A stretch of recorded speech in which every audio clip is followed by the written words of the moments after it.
press the bell icon on YouTube app and never miss another update.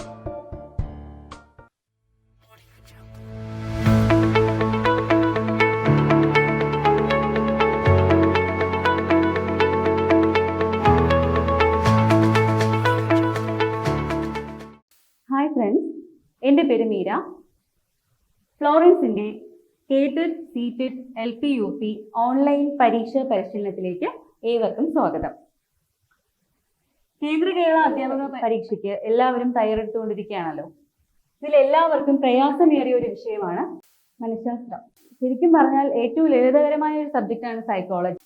എല്ലാ പരീക്ഷകൾക്കും, അധ്യാപക മത്സര പരീക്ഷകൾക്കും എല്ലാ പരീക്ഷകൾക്കും ചോദിച്ചുകൊണ്ടിരിക്കുന്ന ഒരു പ്രധാനപ്പെട്ട ടോപ്പിക്കാണ് നമ്മൾ ഇന്നത്തെ ക്ലാസ്സിലൂടെ നമ്മൾ ഡിസ്കസ് ചെയ്യാൻ പോകുന്നത്. ജീൻ പിയാഷെയുടെ വൈജ്ഞാനിക വികസന ഘട്ടങ്ങൾ അഥവാ കോഗ്നിറ്റീവ് ഡെവലപ്മെന്റൽ സ്റ്റേജസ് ആണ്. അദ്ദേഹം ശരിക്കും പറഞ്ഞാൽ അദ്ദേഹത്തിനെ കുറിച്ച് കൂടുതൽ നിങ്ങൾക്ക് അറിയാമായിരിക്കും. എന്നാലും അദ്ദേഹത്തിന്റെ പ്രധാനപ്പെട്ട ചില പോയിന്റുകൾ നിങ്ങൾക്ക് ഞാനൊന്ന് റിവൈസ് ചെയ്തു തരാം. ജീൻ പിയാഷെ എന്ന് പറയുന്നത് ഒരു സ്വിറ്റ്സർലാൻഡുകാരനാണ്. അദ്ദേഹത്തിന്റെ ബർത്ത് പ്ലേസ് എന്ന് പറയുന്നത് സ്വിറ്റ്സർലാൻഡ് ആണ്. കൺസ്ട്രക്റ്റിവിസത്തിന്റെ അഥവാ ജ്ഞാനനിർമ്മിതിവാദത്തിന്റെ വക്താവായിട്ടാണ് നമ്മൾ കണക്കാക്കപ്പെടുന്നത്. പിന്നെ അദ്ദേഹത്തിന്റെ അദ്ദേഹം ഒരു ബയോളജിസ്റ്റ് ആണ്. കാരണം അദ്ദേഹത്തിന്റെ അഭിപ്രായത്തിൽ learning is A biological process അഥവാ പഠനം ഒരു ജീവശാസ്ത്ര പ്രക്രിയയാണ് എന്നാണ് അദ്ദേഹം പറഞ്ഞിട്ടുള്ളത്. പിന്നെ ശിശുകേന്ദ്രീകൃത സമീപനത്തിന് അദ്ദേഹം ഊന്നൽ നൽകിയിട്ടുണ്ട്. ശിശുകേന്ദ്രീകൃത സമീപനം അഥവാ ചൈൽഡ് സെന്റേഡ്, അതായത് കുട്ടികളാണ് പഠനത്തിന്റെ ഏറ്റവും പ്രധാനപ്പെട്ട ഘടകം. ടീച്ചേഴ്സിനെക്കാളും കുട്ടികൾക്കാണ് പഠനത്തിൽ കൂടുതൽ പ്രാധാന്യം എന്നുള്ള ആശയമാണ് ശിശുകേന്ദ്രീകൃത സമീപനം. അദ്ദേഹം ഊന്നൽ നൽകിയ ഒരു ഘടകമാണ് പ്രക്രിയ അധിഷ്ഠിത ക്ലാസ് റൂം അഥവാ ആക്ടിവിറ്റി ഓറിയന്റഡ് ക്ലാസ് റൂം. അപ്പോൾ ഇത്രയുമാണ് അദ്ദേഹത്തിന്റെ പ്രധാനപ്പെട്ട ആശയങ്ങൾ എന്ന് പറഞ്ഞു കഴിഞ്ഞാൽ. എന്ന് വെച്ചാൽ ആദ്യം ഞാൻ പറഞ്ഞു അദ്ദേഹത്തിന്റെ ബർത്ത് പ്ലേസ് സ്വിറ്റ്സർലാൻഡ് ആണ്. പിന്നെ അദ്ദേഹം ബേസിക്കലി ഒരു ബയോളജിസ്റ്റ് അഥവാ ജീവശാസ്ത്രജ്ഞനാണ്. അതായത് ബയോളജിക്കൽ പ്രോസസ്സാണ് ലേണിംഗ് എന്ന് പറഞ്ഞ ഒരാളാണ്. പിന്നെ അദ്ദേഹം ശിശുകേന്ദ്രീകൃത സമീപനത്തിന് ഊന്നൽ നൽകിയിട്ടുണ്ട്. കൂടാതെ ആക്ടിവിറ്റി ഓറിയന്റഡ് ക്ലാസ്സിനും അദ്ദേഹം ഊന്നൽ നൽകിയിട്ടുണ്ട്. ഇനി അദ്ദേഹത്തിന് സൈക്കോളജിക്കലി കുറെ കൺസെപ്റ്റുകൾ ഉണ്ട്, പക്ഷെ നമ്മൾ അതിലോട്ടൊന്നും പോകുന്നില്ല. ഇനി അത് അടുത്തൊരു ക്ലാസ്സിൽ നമുക്ക് ഡിസ്കസ് ചെയ്യാൻ പറ്റും. അപ്പൊ നമ്മൾ അടുത്ത് പോകുന്നത് അദ്ദേഹത്തിന്റെ ഡെവലപ്മെന്റൽ സ്റ്റേജസ് ആണ് അഥവാ വികസന ഘട്ടങ്ങൾ. അദ്ദേഹം തന്റെ 3 കുഞ്ഞുങ്ങളിൽ നടത്തിയ പരീക്ഷണങ്ങളിലൂടെയാണ് ഈ വികസന ഘട്ടങ്ങൾക്ക് രൂപം നൽകിയത്. അദ്ദേഹത്തിന്റെ അഭിപ്രായത്തിൽ പ്രധാനമായും കുട്ടികൾ ഡെവലപ്പ് ചെയ്യുന്നത് 4 സ്റ്റേജസിലൂടെയാണ്, 4 ഘട്ടങ്ങളിലൂടെയാണ് കുഞ്ഞുങ്ങളിൽ വികസനം നടക്കുന്നത്. അദ്ദേഹം ഓരോ കുട്ടികളുടെയും പ്രായത്തിനനുസരിച്ചിട്ടാണ് അദ്ദേഹം ക്ലാസിഫിക്കേഷൻ നടത്തിയത്. ഓരോ കുട്ടികളുടെയും പ്രായം അനുസരിച്ചിട്ടാണ് ഡെവലപ്മെന്റൽ സ്റ്റേജസ് അദ്ദേഹം വ്യക്തമാക്കിയിട്ടുള്ളത്. അതിൽ ഒന്നാമത്തെ സ്റ്റേജ് എന്ന് പറയുന്നത് സെൻസറി മോട്ടോർ സ്റ്റേജ് അഥവാ ഇന്ദ്രിയ ചാലകഘട്ടം. സെൻസറി മോട്ടോർ സ്റ്റേജ് അഥവാ ഇന്ദ്രിയ ചാലകഘട്ടം. ഇതിന്റെ പ്രത്യേകത എന്ന് പറയുന്നത് കുട്ടിയുടെ 0 ഏജ് അഥവാ കുട്ടി ജനിക്കുന്നത് മുതൽ 2 വയസ്സ് വരെയുള്ള ഘട്ടത്തിനെയാണ് നമ്മൾ സെൻസറി മോട്ടോർ സ്റ്റേജ് അഥവാ ഇന്ദ്രിയ ചാലകഘട്ടം എന്ന് പറയുന്നത്. ഈ സമയത്ത് നമുക്ക് എല്ലാവർക്കും അറിയാം കുട്ടികൾ മോട്ടോർ ആക്ടിവിറ്റീസിൽ കൂടുതൽ എൻഗേജ്ഡ് ആയിരിക്കും. ഇതിനെ നമ്മൾ പൊതുവെ എക്സാമിന് എല്ലാത്തിനും ചോദിക്കുന്ന ഒരു ക്വസ്റ്റ്യൻ ഉണ്ട്, ഒബ്ജക്റ്റ് പെർമനന്റ് സ്റ്റേജ് എന്നറിയപ്പെടുന്നത് ഏതാണ്? അഥവാ വസ്തുസ്ഥിരതാഘട്ടം എന്നറിയപ്പെടുന്ന സ്റ്റേജ് ഏതാണ്? ആൻസർ എന്ന് പറയുന്നത് സെൻസറി മോട്ടോർ സ്റ്റേജ് അല്ലെ, അഥവാ ഇന്ദ്രിയ ചാലകഘട്ടമാണ് കുട്ടികളെ വസ്തുസ്ഥിരതാഘട്ടം അഥവാ ഒബ്ജക്റ്റ് പെർമനന്റ് സ്റ്റേജ് എന്ന് അറിയപ്പെടുന്നത്. രണ്ടാമത്തെ സ്റ്റേജ് പ്രീ ഓപ്പറേഷണൽ സ്റ്റേജ് അഥവാ പ്രാക് ക്രിയാത്മക ഘട്ടം. പ്രീ ഓപ്പറേഷണൽ സ്റ്റേജ് അല്ലെങ്കിൽ പ്രാക് ക്രിയാത്മക ഘട്ടം. ഈ പ്രാക് ക്രിയാത്മക ഘട്ടത്തെ ഫർദർ 2ആയിട്ട് ഡിവൈഡ് ചെയ്തിട്ടുണ്ട്. സബ് ഡിവിഷൻസ് ഉണ്ട്. അതിൽ ഒന്നാമത്തെ ഡിവിഷൻ എന്ന് പറയുന്നത് പ്രീ കൺസെപ്ച്വൽ ഏജ് അല്ലെങ്കിൽ പ്രീ കൺസെപ്ച്വൽ സ്റ്റേജ്, അതായത് ഭൂതോദയ ഘട്ടം എന്ന് പറയും, അല്ലെങ്കിൽ ആശയപൂർവ്വ ഘട്ടം എന്ന് പറയും. രണ്ടാമത്തത് ഇൻറ്റ്യൂട്ടീവ് സ്റ്റേജ് അല്ലെങ്കിൽ ഊഹന ഘട്ടം എന്ന് പറയും. അപ്പൊ നമ്മൾ പറഞ്ഞു സെക്കൻഡ് സ്റ്റേജ് പ്രാക് ക്രിയാത്മക ഘട്ടം അഥവാ പ്രീ ഓപ്പറേഷണൽ സ്റ്റേജ്. ഈ പ്രീ ഓപ്പറേഷണൽ സ്റ്റേജിനെ 2ആയിട്ട് ഡിവൈഡ് ചെയ്തിട്ടുണ്ട്.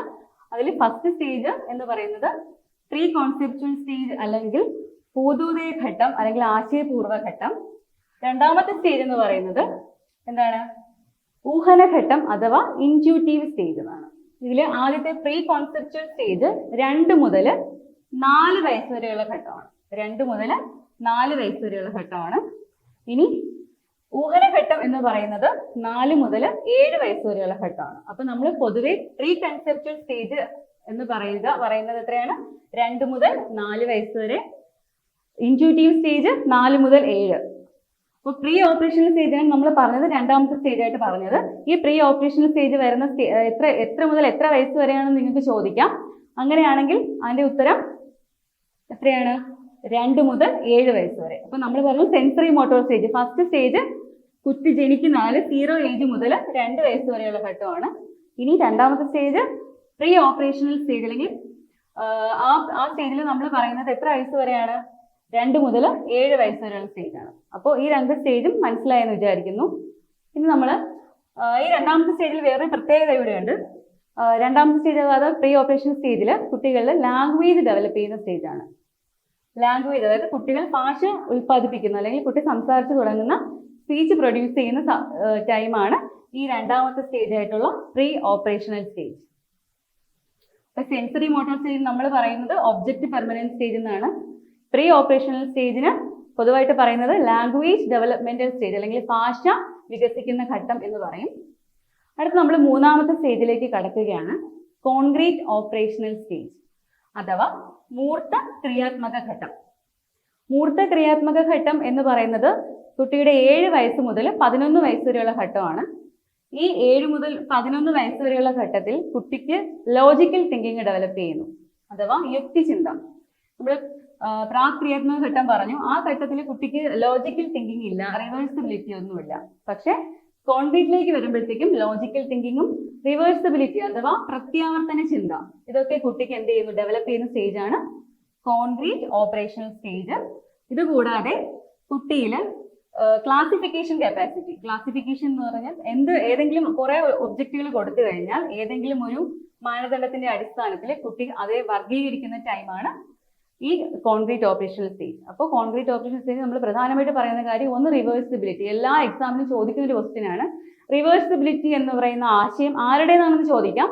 അല്ലെങ്കിൽ റിവേഴ്സിബിലിറ്റി എന്ന ആശയം പിയാഷയുടെ ഏത് സ്റ്റേജിലാണ് കുട്ടിയിൽ ഡെവലപ്പ് ചെയ്യുന്നത്, അതും ഒരു ക്വസ്റ്റ്യൻ ആയിട്ട് ചോദിക്കാം. റിവേഴ്സിബിലിറ്റി, പിന്നെ പറഞ്ഞു എന്താണ് classification capacity and logical thinking.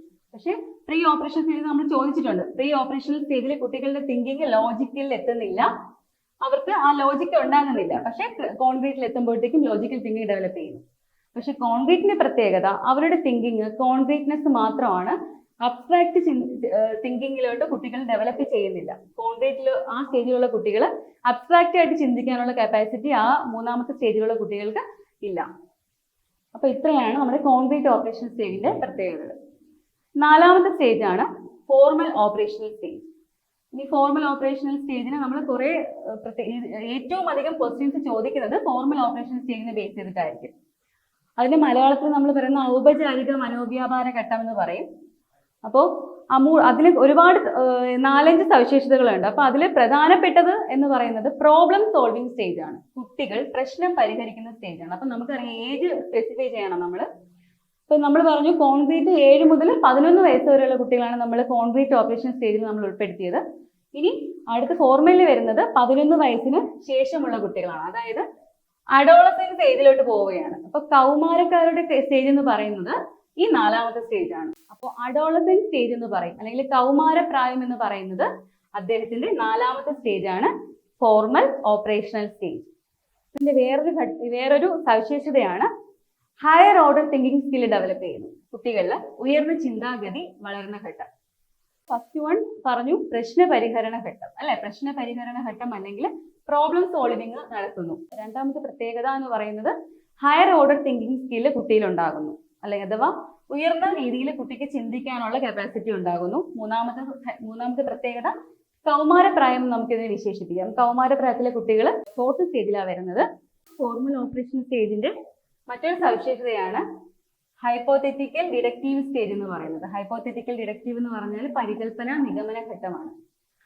അപ്പോൾ നമ്മൾ അതുപോലെ തന്നെ വേറൊരു കാര്യം കൂടിയുണ്ട്. അബ്സ്ട്രാക്ട് തിങ്കിങ് ഡെവലപ്പ് ചെയ്യുന്ന സ്റ്റേജ് ആണ് ഈ formal operational stage. Abstract thinking നമ്മൾ പറയും കോൺക്രീറ്റ് സ്റ്റേജിൽ, അഥവാ മൂന്നാമത്തെ സ്റ്റേജിൽ കുട്ടിയിൽ അബ്സ്ട്രാക്ട്നെസ് ഇല്ല, കോൺക്രീറ്റ് ആയിട്ടുള്ള കാര്യങ്ങളെ കുറിച്ച് മാത്രമേ ചിന്തിക്കാൻ പറ്റുള്ളൂ. അതായത് നമുക്ക് തൊടാൻ കഴിയുന്നവ, നമ്മൾ കാണാൻ കഴിയുന്നവ, നമുക്ക് ടച്ച് ചെയ്യാൻ കഴിയുന്നവ, അതിന് രൂപമുള്ള കാര്യങ്ങളെ കുറിച്ച് മാത്രം ചിന്തിക്കാനുള്ള കഴിവ് മാത്രമേ കോൺക്രീറ്റ് ഓപ്പറേഷണൽ സ്റ്റേജിലുള്ള ഒരു കുട്ടിക്ക് ഉണ്ടാവുകയുള്ളൂ. പക്ഷെ ഫോർമലിലേക്ക് വരുന്ന കുട്ടി എന്താണ്, വികാരങ്ങൾ, ഇമോഷൻസ്, അങ്ങനെയുള്ള രൂപമില്ലാത്ത അബ്സ്ട്രാക്ട്നെസ് ആയിട്ടുള്ള എല്ലാ കാര്യങ്ങളെ കുറിച്ചും ചിന്തിക്കാനുള്ള കഴിവ് അമൂർത്ത ചിന്തന ഘട്ടം അഥവാ ലാസ്റ്റ് സ്റ്റേജ് ഫോർമൽ ഓപ്പറേഷണൽ സ്റ്റേജിൽ വരുന്ന കുട്ടിക്ക് പറ്റുന്നുണ്ട്. അഥവാ 11 വയസ്സ് കഴിയുമ്പോഴാണ് ഈ സ്റ്റേജ് വരുന്നത്. അപ്പൊ നമുക്ക് ഒന്നുകൂടി കൺക്ലൂഡ് ചെയ്യാം. ഫോർമൽ ഓപ്പറേഷണൽ സ്റ്റേജിന്റെ പ്രത്യേകതകൾ എന്ന് പറയുന്നത്, ഒന്ന് അഡോളസെന്റ് സ്റ്റേജ് എന്ന് നമുക്ക് പറയാം, അഥവാ കൗമാര പ്രായത്തിലുള്ള കുട്ടികൾ ഉൾപ്പെടുന്ന സ്റ്റേജ് ആണ്. രണ്ടാമത്തെ സ്റ്റേജ് പ്രശ്ന പരിഹരണ ഘട്ടം എന്ന് പറയാം, അഥവാ പ്രോബ്ലം സോൾവിംഗ് സ്റ്റേജ് ആണ്. പിന്നെ നമ്മൾ പറഞ്ഞു ഹൈപ്പോത്തറ്റിക്കൽ ഡിഡക്റ്റീവ് സ്റ്റേജ് അഥവാ പരികൽപ്പന നിഗമന ഘട്ടം. പിന്നെ എന്താണ്, higher order thinking skill develop ചെയ്യുന്ന ഘട്ടം അഥവാ ഉയർന്ന ചിന്താഗതി വളരുന്ന ഘട്ടം. പിന്നെ നമ്മൾ പറഞ്ഞു അബ്സ്ട്രാക്ട്നെസ് അല്ലെങ്കിൽ അബ്സ്ട്രാക്ട് തിങ്കിങ് ഡെവലപ്പ് ചെയ്യുന്ന സ്റ്റേജ് ആണ് ഫോർമൽ ഓപ്പറേഷണൽ സ്റ്റേജ്. അപ്പൊ ഇത്രയുമാണ് നമ്മുടെ ജീൻ പിയാഷെയുടെ 4 സ്റ്റേജസ്. അപ്പോൾ എല്ലാവർക്കും ക്ലാസ് പ്രയോജനപ്പെട്ടു എന്ന് വിചാരിക്കുന്നു. Thank you.